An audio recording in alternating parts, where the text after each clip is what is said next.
ओम शांति। आज की मुरली 10 तारीख की। आज बाबा कहते मीठे बच्चे, बाप का राइट हैंड बन, सर्विस का शौक रख, श्रीमत पर पूरा पूरा अटेंशन दो। अखबारों में कोई सर्विस की बात निकले तो उसे पढ़कर सर्विस में लग जाओ। बाबा का राइट हैंड कैसे बनेंगे? श्रीमत पर चलकर। बाबा जो कहता है वो फॉलो करके, अमृत वेले, मुरली, सेवा, धारणा, योग, सारी चीज़ें जब टाइम पर हम करते हैं, मनसा ही सेवा कर लेते। सेवा नहीं मिल रही तो कोई सी भी सेवा, घर में भी सब क्या है, तो उस परमात्मा की तो संतान है ना, हमारा हिसाब किताब है, इसलिए हम उनसे बंधे हैं। तो बाबा कहता सबको आत्मिक दृष्टि देकर जब हम कोई भी कार्य करते हैं तो वो हमारा सेवा हो जाता है। तो हम सेवा का शौक रखें, हर आत्मा को जैसे मुझे परमात्मा मिला है वैसे सबको मिल जाए। जब हम ऐसी सोच रखते हैं तो हम बहुत आगे, हमारी उन्नति भी होती है, वृद्धि भी होती है, और हम बाबा के दिल पर बैठकर बाबा से उनकी सर्व शक्तियाँ लेकर उनकी छत्र छाया में बिल्कुल सुरक्षित हो जाते हैं। तो इसलिए बाबा कहते हैं राइट हैंड बच्चे क्या करते हैं, उनको सर्विस का शौक होता है, श्रीमत पर पूरा पूरा अटेंशन देते हैं वो। और कहीं भी कोई भी अखबार में या कहीं भी कोई सर्विस का कुछ निकलता है तो वो फिर उस तरह की सर्विस फिर लग जाते हैं। आज बाबा पूछ रहे प्रश्न, बाप का नाम तुम बच्चे कब वाला कर सकेंगे? उत्तर, जब तुम्हारी चलन बड़ी रॉयल और गंभीर होगी। तुम शक्तियों की चाल ऐसी चाहिए जैसे डल यानी मोरनी। तुम्हारे मुख से सदैव रतन निकलने चाहिए, पत्थर नहीं। पत्थर निकालने वाले नाम बदनाम करते हैं, फिर उनका पद भी भ्रष्ट हो जाता है।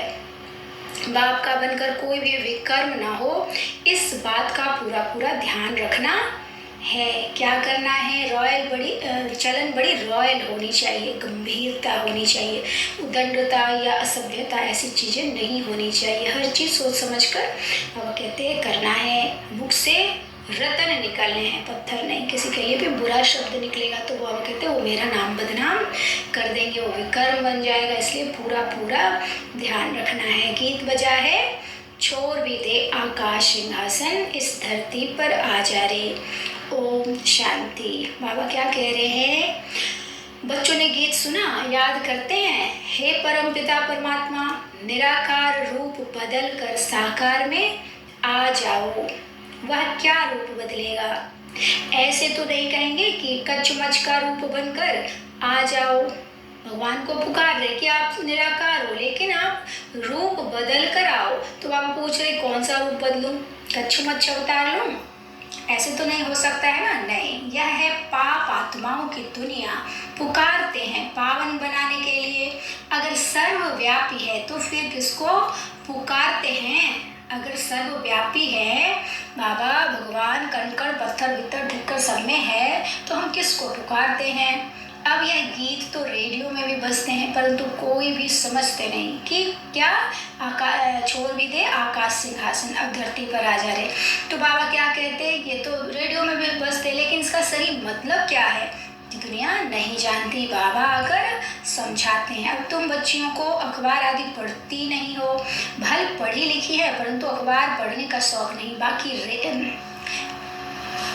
बाकी रहे गोप, उनमें भी कोई को सर्विस का शौक रहता है कि किस रीति अखबार से सर्विस का रास्ता निकालिए।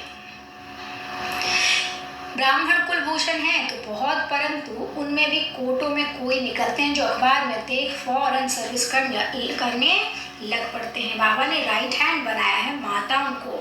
गोप मुश्किल खड़े होते हैं। भाइयों के लिए बाबा आज कह रहे हैं वो सेवा में ध्यान नहीं दे रहे हैं, इसलिए बाबा ने माताओं को राइट हैंड बना दिया है।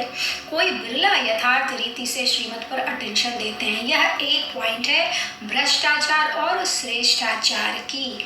भ्रष्टाचारी बुलाते हैं कि हे भगवान आओ, आकर श्रेष्ठाचारी बनाओ। सभी भ्रष्टाचारी जरूर हैं। कहा जाता है ना, यथा राजा रानी तथा प्रजा। यथा राजा रानी माना गवर्नमेंट तथा प्रजा माना रैयत। तो बच्चों को समझाया गया है कि भारत सदा श्रेष्ठाचारी था, स्वर्ग का था। स्वर्ग में भी अगर भ्रष्टाचारी हूँ तो उनको स्वर्ग कैसे कहा जाए? स्वर्ग की स्थापना जरूर बाप ही करते होंगे ना। जिसको ही याद करते हैं भ्रष्टाचारी ही बुलाते हैं। श्रेष्ठाचारी कब बुलाते नहीं? भारत बड़ा श्रेष्ठाचारी था, स्वर्ग था, अब तो नर्क है, तो नर्क में जरूर भ्रष्टाचारी ही होंगे। श्रेष्ठाचारी का सबूत दिखाओ। तुम चित्र दिखला सकते हो बरोबर सदियों में, यथा राजा रानी तथा प्रजा। यह लक्ष्मी नारायण देखो श्रेष्ठाचारी थे ना, नाम ही है स्वर्ग। द्वापर में ऐसे श्रेष्ठाचारी राजा रानियों का कोई मंदिर बनाकर पूजते हैं। द्वापर से श्रेष्ठाचारी राजा रानियों का मंदिर बनाकर क्या करते हैं? पूजते हैं। तो जरूर खुद भ्रष्टाचारी हैं। उनको कहते भी हैं कि हम श्रेष्ठाचारी हैं, हम भ्रष्टाचारी हैं, कामी क्रोधी पापी हैं। मंदिर में जाकर जब हम यही करते हैं ना देवी देवताओं के आगे, हम तो इतने नीच कपटी पापी ये वो, और भगवान कितना श्रेष्ठ। तो बाबा कहते हैं वो भी मनुष्य ही है, लेकिन कर्म इतने श्रेष्ठ है कि वो सबको वरदान देने लायक बन गए।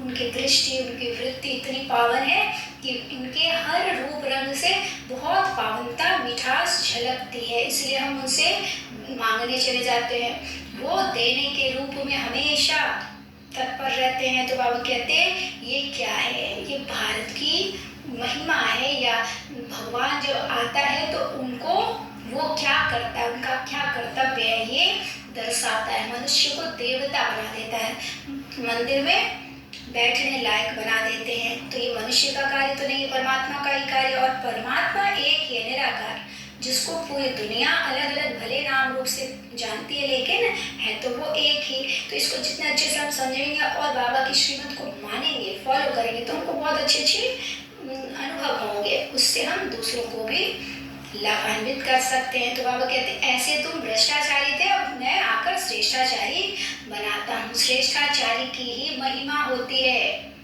बाबा क्या कहते हैं? नमन महिमा गाते रहते हैं, नमन वंदना पूजा करते रहते हैं। बाबा ने समझाया धर्म स्थापन करने अर्थ ऊपर से जो आत्माएं आती हैं वह जरूर सतोप्रधान श्रेष्ठाचारी होंगी। भल माया का राज्य है, परंतु पहले पहले आने वाले जरूर सतोप्रधान होंगे, तब तो उनकी महिमा होती है। फिर सतो रजो तमो में आते हैं।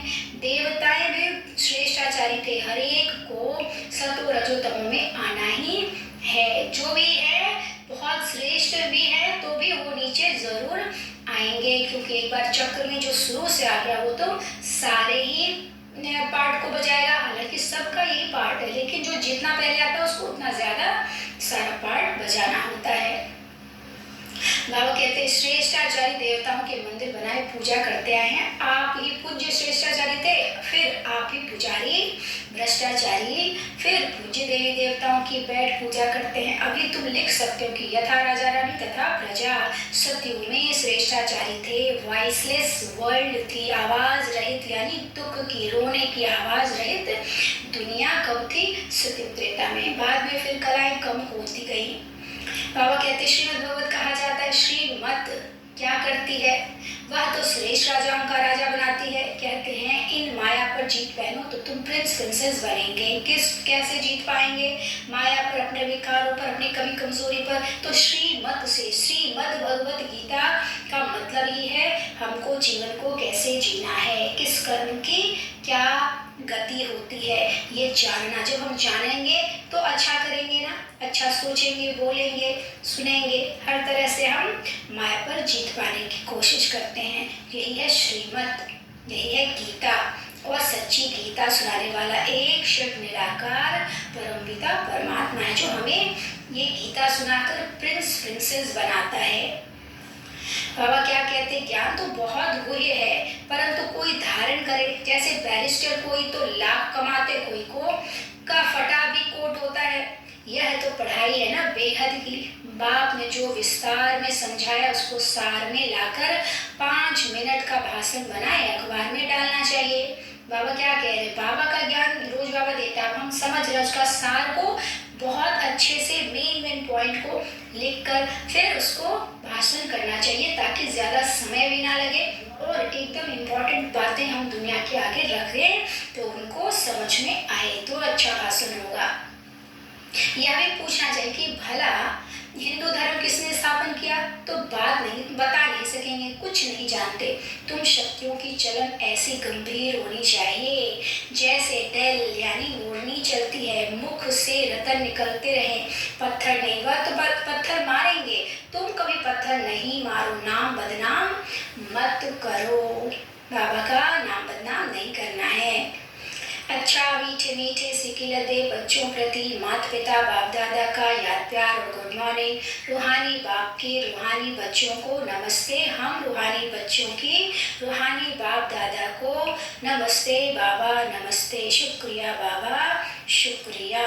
बाबा आज क्या कहते, अभी इस पुरुषोत्तम, ये नाइट क्लास है बाबा, रात्रि का क्लास, तो उसमें बाबा ये कह रहे हैं कि अभी इस पुरुषोत्तम संगम युग को तुम ब्राह्मण बिगर कोई भी नहीं जानते। इनकी एडवर्टाइज कैसे करें जो मनुष्यों को पता पड़े। संगम युग पर भगवान ही आकर राजयोग सिखलाते हैं, तुम जानते हो हम राजयोग सीख रहे हैं। अभी ऐसी क्या युक्ति रचें जो मनुष्यों को मालूम पड़े, परंतु होगा धीरे।